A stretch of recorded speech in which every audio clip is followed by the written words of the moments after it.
Good evening. This is Global Watch on your digital first Pan-African news network, 2S Television. I am Merciful Ajinomo.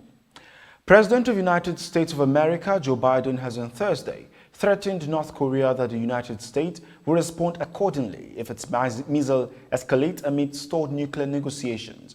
Biden, who said the United States was consulting with partners and allies, had also warned North Korea that there would be reaction if they choose to escalate. Joe Biden added that he is prepared for some form of diplomacy, but it has to be conditioned upon the end result of denuclearization. However, Seoul's Joint Chiefs of Staff said the North fired 2 short-range missiles into the Sea of Japan, known as the East Sea in Korea, from South Hamgyong province. And talking Israeli election, final vote results released by Israel's Election Commission on Thursday has revealed that things seem not working well for Israel's Prime Minister Benjamin Netanyahu, as his effort to win a parliamentary majority in Israel's 4th election within 2 years has fizzled out. Results have shown that Benjamin and his allies pulled 52 seats in the parliament against 57 held by their opponent. CGTN reports that to form a government, the prime ministerial candidate must work with allied partners to secure a majority of 61 seats in Israel's parliament. Meanwhile, in the middle were 2 undecided parties, Yamina, a 7-seat nationalist party headed by former Benjamin Lieutenant, and Ram, an Arab Islamist party that won 4 seats. However, there is deep divisions in both pro-Benjamin and anti-Benjamin blocs, which will make it difficult for either side to secure a majority with them.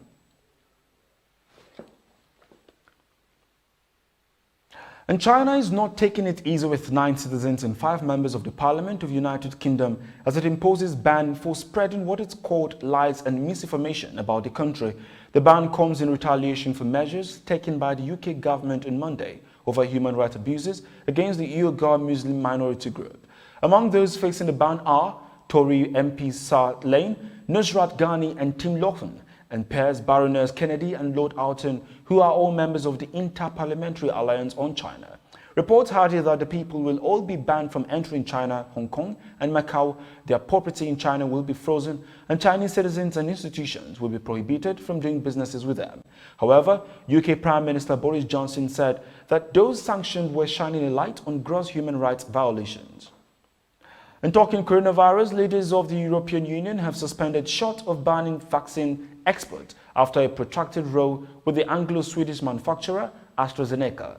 The decision was made at a summit on Thursday when they gave backing in principle for toughening export controls. While speaking to a news conference after the virtual leaders summit, European Commission President Ursula von der Leyen said, "I think it is clear that first of all the company has to catch up. It has to honor the contract it has with the European member states before it can engage again in exporting vaccines." She added that the step was to explain to the European citizens that they can get their fair share.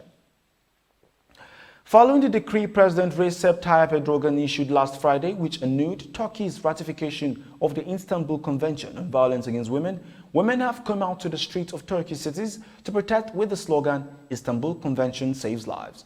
The convention is a legal binding Council of Europe treaty covering domestic violence and seeking to end legal impunity for perpetrators, which covers 34 European countries and took effect in 2014. Among protesters are women rights activists, lawyers and opposition politicians who have denounced Erdogan's decree, insisting he cannot legally take Turkey out of an international convention ratified by Parliament. You're watching Global Watch. Coming up, stories and business after the break. Do stay.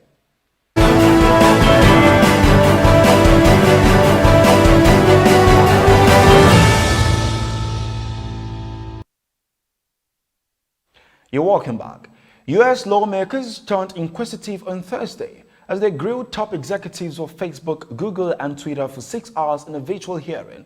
The lawmakers blamed the platforms for political extremism, vaccine bashing and more, while promising new regulations to eliminate online disinformation. The Democrats have slammed the platforms for failing to stem misinformation about COVID-19 vaccines and incitement ahead of the January 6 Capitol riot launched by Trump supporters in an attempt to violently overturn the election result, while Republicans accuse the firms of operating in a vague and biased manner. Your business model itself has become the problem, and the time for self-regulation is over. It's time we legislate to hold you accountable, said Democratic Representative Frank Pallone, chair of the Energy and Commerce Committee. The lawmakers, however, have said they would introduce their own proposals to reform Section 230 of the Communications Decency Act, which provides immunity for online platforms from users' content. A recent Van Gogh painting of a Paris street that has spent more than 100 years behind closed doors has fetched 13.09 million euros at auction. The work that was done in 1887 and owned by a French family for most of the time had previously estimated a street scene in Montmartre could fetch up to 8 million euros. BBC reports that specialists knew of the work, but it was only catalogued as a black and white photograph. However, a slightly higher price was reached for the painting on Thursday afternoon, but the sale was scrapped due to issues with online bidding. And now on entertainment and sport, award-winning US actress Jessica Walter has passed away at the age of 80, her family have announced. Walter's daughter, Brooke Bellman, announced on Friday, "It is with a heavy heart that I confirm the passing of my beloved mom." Walter is best known for playing Icy Metrak Lucille Bluth in the Arrested Development TV sitcom in the 2000s. She also won an Emmy for starring as a detective in the police drama Army Apprentice in the 1970s. And now to sports, Zlatan Ibrahimovic returns to the international scene in the world of soccer with Sweden on Thursday as he set up Victor Claessen's 35th-minute winner in the 1-0 win over Georgia at the Friends Arena just outside Stockholm in his 117th appearance for his national team, his first since Euro 2016. While speaking with Sverige Radio after the match, the AC Milan forward said it felt good, like it was his first international match. And to boxing, Anthony Joshua's mouth-watering undisputed clash against fellow Brit Tyson Fury is moving closer to be concluded. The two heavyweight boxing champions have signed a £500 million two-fight day deal to lay it off the line. A venue and a date are the two huge obstacles in the way now. However, Age's promoter Eddie Hearn is set to finalize a few deals next week. The Matchroom boss also confirmed the first scrap will take place in June or July and has sensationally not ruled out holding the slugfest at Wembley. Speaking to IFL TV, Hearn said, "A lot has been occurring. I'm actually on my world travels next week to try finalize a new deal around the world to get things moving. There has been a lot of really positive conversations. I've had a good chat with Bob Arum, Fury's promoter. He's working hard.